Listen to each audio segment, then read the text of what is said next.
Om Namo Bhagavate Vasudevaya. Om Namo Bhagavate Vasudevaya. Om Namo Bhagavate Vasudevaya. Om Namo Bhagavate Vasudevaya. Om Namo Bhagavate Vasudevaya.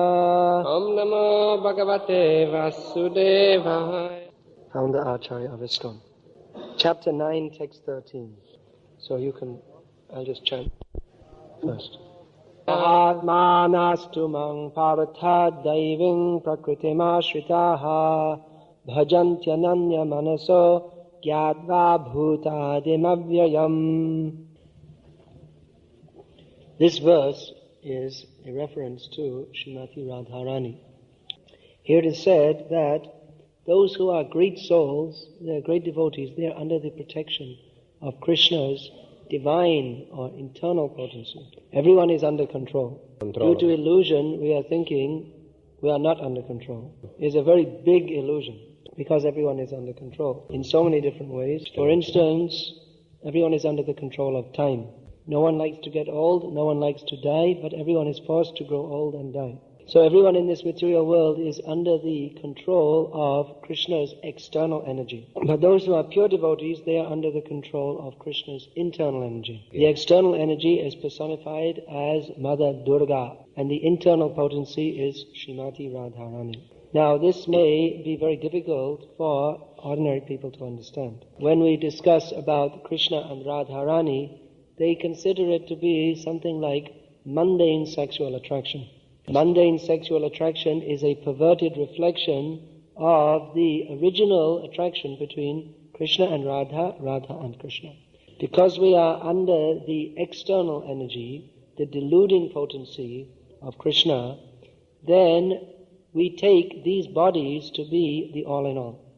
And according to the kind of body we get, we are conditioned to act and think in a certain way. Therefore we are called conditioned souls. One of the reasons why we are called conditioned souls. Now, what does that mean? That means if someone is born, for instance, in the body of a female in the human species, then they think, I have to dress up and put on some makeup and perfume and attract men.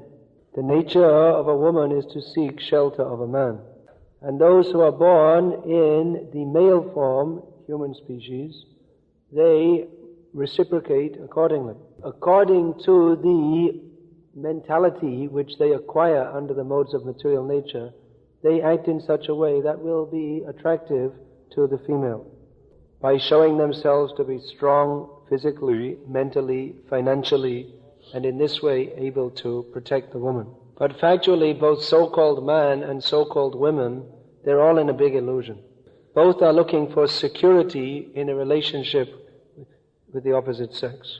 They're looking for security, happiness, but it's a big illusion. There's no security in the material world. There's no happiness in the material world. A woman thinks, I will marry this man and he will look after me. But he cannot protect you from death. I had a very interesting experience once. I was flying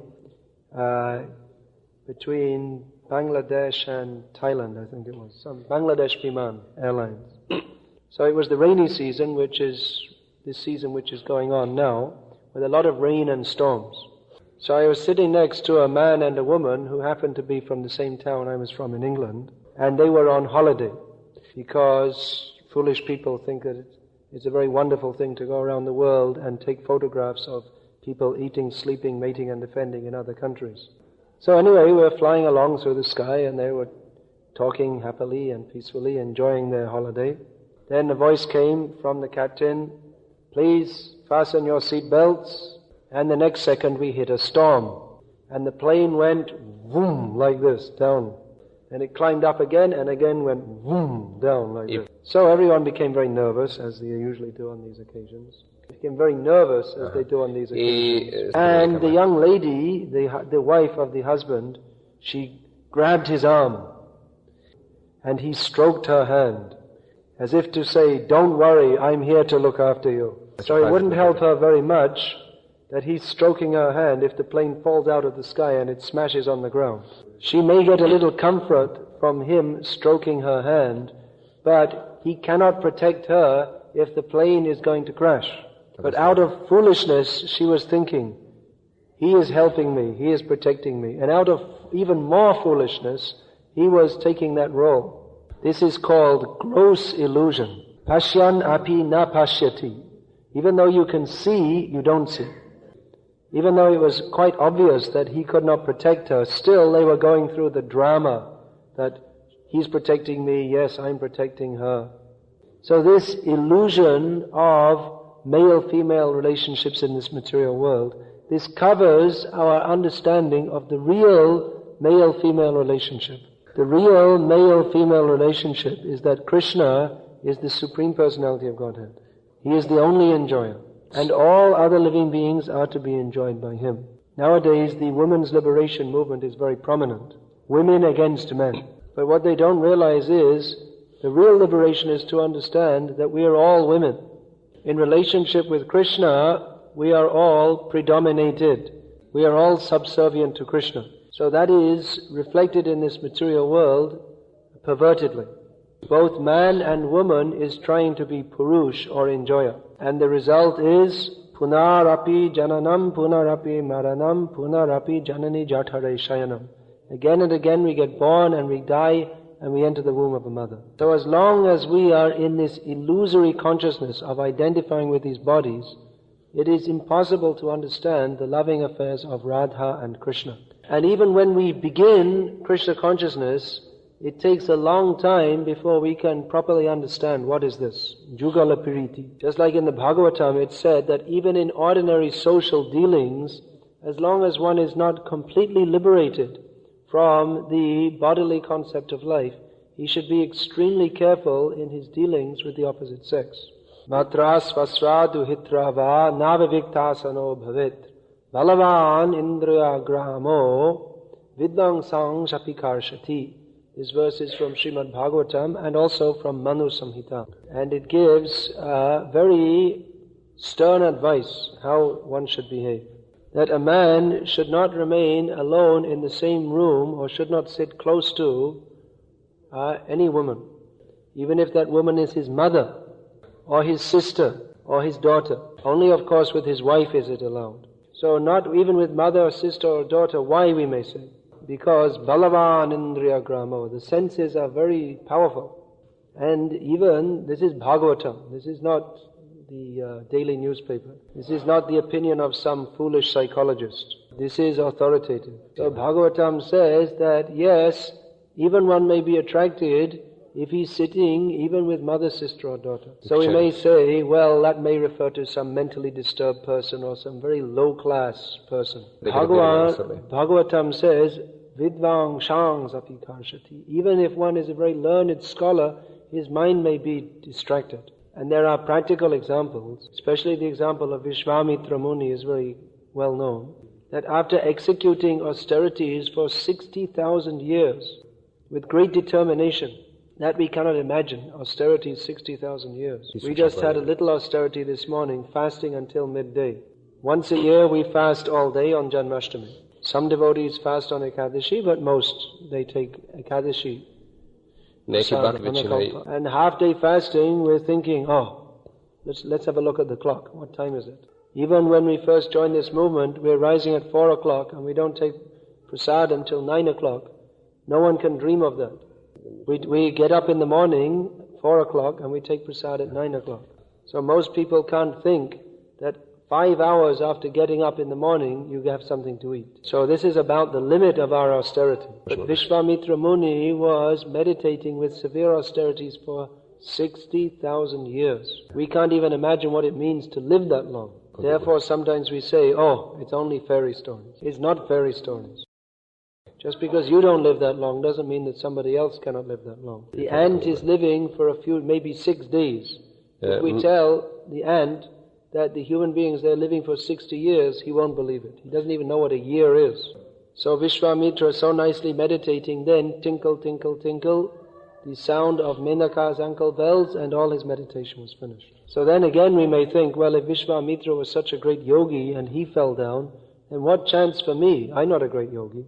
But then again we have the example of Haridas Thakur, who was a young man when he was tempted by a prostitute. Maybe you know the story that Haridas Thakur was a great saint, and sometimes people, they become very envious of saintly people. So in the place where Haridas Thakur was living, he was living in a cave near to Benapole in Bengal. If you go, you can still see that place. So the local the big man of the area, local landlord, Ramachandra Khan, he became very envious of Haridas Thakur. So he called one prostitute. Said, you want to make a lot of money quick? Go and make this Haridas fall down. Don't. Go and get Haridas and engage him in your activities. So the prostitute said, all right, let me do once, and then another time you bring all the men and we'll catch him that way. So she came at the night time, beginning of the night, and there was Haridas in his cave chanting, Hare Krishna, Krishna Krishna, Hare Hare, Hare Ram, Ram Ram, Hare Hare, Hare Krishna, Krishna Krishna, Hare Ram, Ram Ram, Hare Hare, over and over again. Haridas was absorbed in the transcendental sound vibration of the holy name. So the prostitute, she had to make some kind of noise or something to attract his attention. So Haridas saw, and he said, well, what do you want? Although he could immediately guess what she wanted, because why would a well-dressed young woman come at night to a single man, unasked for? So he immediately understood that something funny going on here. So she said, my dear Haridas, I'm very much attracted. You're so young, you're so beautiful. Please accept me and fulfill my desires. So Haridas could understand that this is a prostitute, because no one comes like that. So he said, all right, I'll fulfill your desire. But only one thing is that I have made a vow to chant the holy names of Krishna 1 crore times every month. So 1 crore means 10 million times. So to chant 1 crore of names, what do you have to do? Just like we chant 16 rounds. So if you chant 16 rounds 12 times in a day, that gives you approximately that gives you more than 300,000 names. So if you do that for 30 days and then you chant one more time, that becomes 10 million times the holy name. Is anyone ready for japa period? Excuse me? Anyone ready for the japa period? Japa period lasts 1 month. So Haridas said that I'll fulfill your desire, but I have my prescribed chanting to do. So at the end of the night, when I finish my quota for the day, then we'll see. Then I'll see you. Sure. Haridas was chanting. So Haridas said, you just sit out here. This Tulsi is here. You can take darshan of Tulsi, very auspicious. You wait. I'll fulfill your desire. So Haridas was going on chanting. And the prostitute was sitting outside, and she was also sometime hearing. She was also saying, oh, Hare Krishna, Hare Krishna. Then the morning came, the sun rose, and Haridas just finished his chanting for that period of time. He came outside, and the prostitute was still there. He said, well, I was a little slow chanting my japa today. Never mind, you come back tomorrow. So again, the same thing finished. This happened next night. All night Haridas was chanting, and all night the prostitute was simply sitting and hearing him chanting. So the next night, the third night, towards the end of the night, Haridas was chanting and chanting. He was chanting and chanting. Hare Krishna, Krishna Krishna, Hare Hare, Hare Rama, Rama Rama, Hare Hare. Hare Krishna, Krishna Krishna, Hare Hare, Hare Rama, Rama Rama, Hare Hare. Hare Krishna, Krishna Krishna, Hare Hare, Hare Rama, Rama, Hare Hare. Hare Krishna, Krishna Krishna, Hare Hare, Hare Ram, Ram, Hare Hare. 1 crore name, 10 million names finished. And still some time was left in the night. So he came out to the prostitute and said, I'm sorry I kept you waiting. Now I finished my vow to chant Hare Krishna. Now what do you want? And she fell down at his feet and said, please forgive me, I'm the most sinful wretch. How could I be so sinful? I was sent by Ramachandra Khan to destroy your saintly life. What the most horrible thing I was doing. Haridas Thakur said, yes, I understand that's what you were doing. And I would have left this place immediately when you came. But I thought, seeing as someone came to me, it is my duty to try to help them become Krishna conscious. So now you've heard me chanting for 3 nights. Now you have also been chanting and offering obeisances to Tulsi. So now your mind is purified. So give up your old bad business. You stay in this cave, chant Hare Krishna and worship Tulsi. And I'm going. So everyone is amazed. Ramchandra Khan, he wanted to defame Haridas.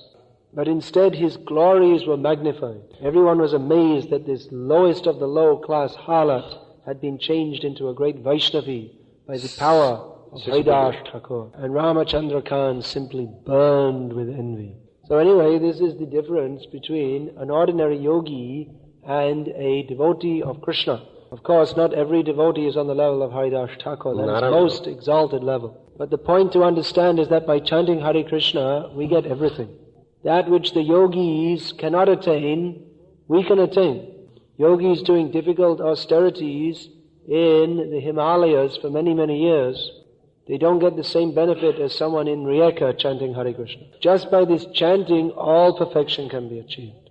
All perfection can be achieved. This Chaitanya Mahaprabhu told, Hare Krishna, Krishna Krishna, Hare Hare, Hare Rama, Rama Rama, Hare Hare, Prabhu kahe kahilam, e Mahamantra iha japagiya shabe karya nibandha, iha hoite sarva siddhi hoive shaba, sarvakan kahanam vidhi nahiya. Chaitanya Mahaprabhu told that this Hare Krishna chanting, this is the Mahamantra. There are so many mantras in the Vedas, but this is the greatest mantra, the Mahamantra.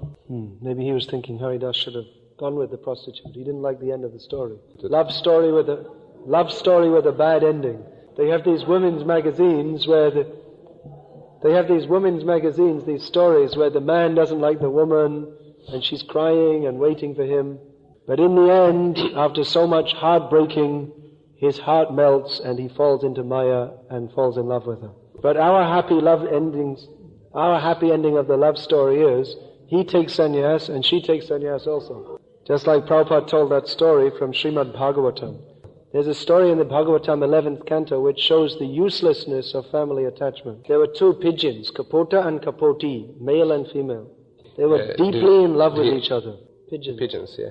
They loved each other from the core of their foolish hearts. They took great pleasure in looking at each other, flying here and there together, discussing pigeon talk with each other. And in this way they were happy pigeons. Ideal story, happy family. So after some time Mrs. Pigeon got pregnant. And she laid some eggs in the nest, and the love for the husband and wife increased 1,000 times. And gradually, one by one, the eggs broke open and some ugly-looking little pigeons came out. But to Mr. and Mrs. Pigeon, they were the most beautiful creatures in all of creation. And they became very busy flying here and there, finding worms and insects for them to eat. And they saw the little pigeons grow day by day. Gradually, little feathers grew on their body, and they could also start to fly a little bit, not much. And Mr. and Mrs. Pigeon thought that life is so wonderful. There are no pigeons more happy than us in all the creation. So one day, Mr. and Mrs. Pigeon were both away looking for horrible little things to feed to their children, when one hunter came. And seeing the pigeon's nest, he thought that certainly the parent pigeons must be coming soon. So he spread out his net at the base of the tree where their nest was. This kind of net, if any creature goes inside it, they get stuck, they can't come out. So when Mrs. Pigeon came, she first came to the base of the tree and she got caught in the net. And she thought, oh no, now my life is finished. I won't be able to serve my family anymore. There was so much depending on me. How will they live without me? And hearing her pathetic chirping, the baby pigeons in the nest thought, let's go and help Mummy. So they all flew down to help Mummy. Mummy, don't worry, we're here to help you. And then they were also caught in the net. The hunter still waited. Thought, Mr. Pigeon has yet to come. So Mr. Pigeon came, he flew into the nest. Then he looked down and he saw all his family caught in the net. And he thought, now all my happiness is finished. Everything I lived for is shattered. Life is so cruel. We were so happy. I loved my wife and she loved me. Our children were very well behaved. Ideal pigeons. Now, what shall I do? So he just simply fainted. He fell in the net also. And the hunter packed them all up and went home to feed them to his family. This is the story in the Bhagavatam. Prabhupada, in a lecture, he told it a little bit differently. That when Mr. Pigeon came back to the nest, he saw, just see, my whole family is now finished. I was in so much illusion being attached to them. So now let me take sannyas. That Prabhupada gave the positive alternative. Material life is miserable, so take sannyas. Prabhupada said one time, I've traveled all over the world, and my conclusion is, take sannyas. Don't rot in this material world. Anyway, the point is that Bhakti Yoga, chanting Hare Krishna, that is powerful to cross over illusion. And whatever situation one is in, he can cross over material life by chanting Hare Krishna. Even if one is in family life, which is compared to a deep, dark well, Griham Andhakupam. But he can turn his home into a Grihastha ashram by following the principles of Krishna consciousness. And everyone is kept dull. Their intelligence is made dull by sitting and watching the TV. Now if anyone listens to this, they'll think, oh, this is really brainwashing. How can you talk against the TV? That's the greatest thing. That is brainwashing. Just all garbage things are on TV. Really, I mean, they spend so much money and they use all their big brains to do what? They put big satellites into space so that you can watch a tennis match from 10,000 kilometers away. Two people jumping around, hitting a ball at each other. Or another great advantage of TV, you can watch Mickey Mouse, Tom and Jerry, Donald Duck. So this is a waste of the human form of life. The people who made these things, they are no doubt very intelligent on one level. But they are lacking some basic intelligence about how to use their intelligence. That same intelligence that they used for making space satellites to show you Mickey Mouse, they should use that for understanding God. So the result of watching television is that people become very dull. They cannot think what is the purpose of life and how to attain it. Therefore, my recommendation to anyone, if they want to be serious about spiritual life, if they're living at home, you can sell your TV and make a nice altar and put the pictures of Krishna and worship them. We still have most of the people with us. If I go on like this, there'll be no one left. But those who stay, they will get benefit. If we tell people we're going to teach you how to be benefited, all you have to do is stop eating meat, fish and eggs, no more gambling, no more illicit sex and no more intoxication. And chant Hare Krishna. Then they may not be very interested. Not very interested at all. So usually we don't tell people so many different things. We ask them chant Hare Krishna and be happy. But as people go on and on chanting Hare Krishna, they come to realize that where is the happiness anyway in illicit sex, meat eating, intoxication and gambling? So when by increasing our taste for chanting Hare Krishna we give up these things, then other things also. Just like what is the use of watching TV when we can chant Hare Krishna? If anyone can give up watching TV, that's like taking sannyasa. That's real renunciation. But actually, what is it? Idiot box. They say that in your language also? Not in English exactly. they say idiot box. That means that only idiots watch it. And if you're not an idiot, when you start to watch it, it'll make you an idiot. So the opposite of idiot box is bead bag. That intelligent people, they turn off the idiot box and put their hand in the bead bag. And even if you're an idiot, when you start to chant, chanting will make you intelligent. Everyone in this material world is foolish. But chanting Hare Krishna makes us intelligent. By chanting Hare Krishna, we can understand who we are, who is God, what is our relationship with Him, how to develop that relationship, how to become detached from material sense enjoyment. And chanting on and on, there are different stages of understanding. Nam, Gun, Rup, Lila. First of all, one gets a taste for chanting Hare Krishna. By chanting more and more, he comes to appreciate the qualities of Krishna. How wonderful is Krishna? How kind is Krishna? How merciful is Krishna?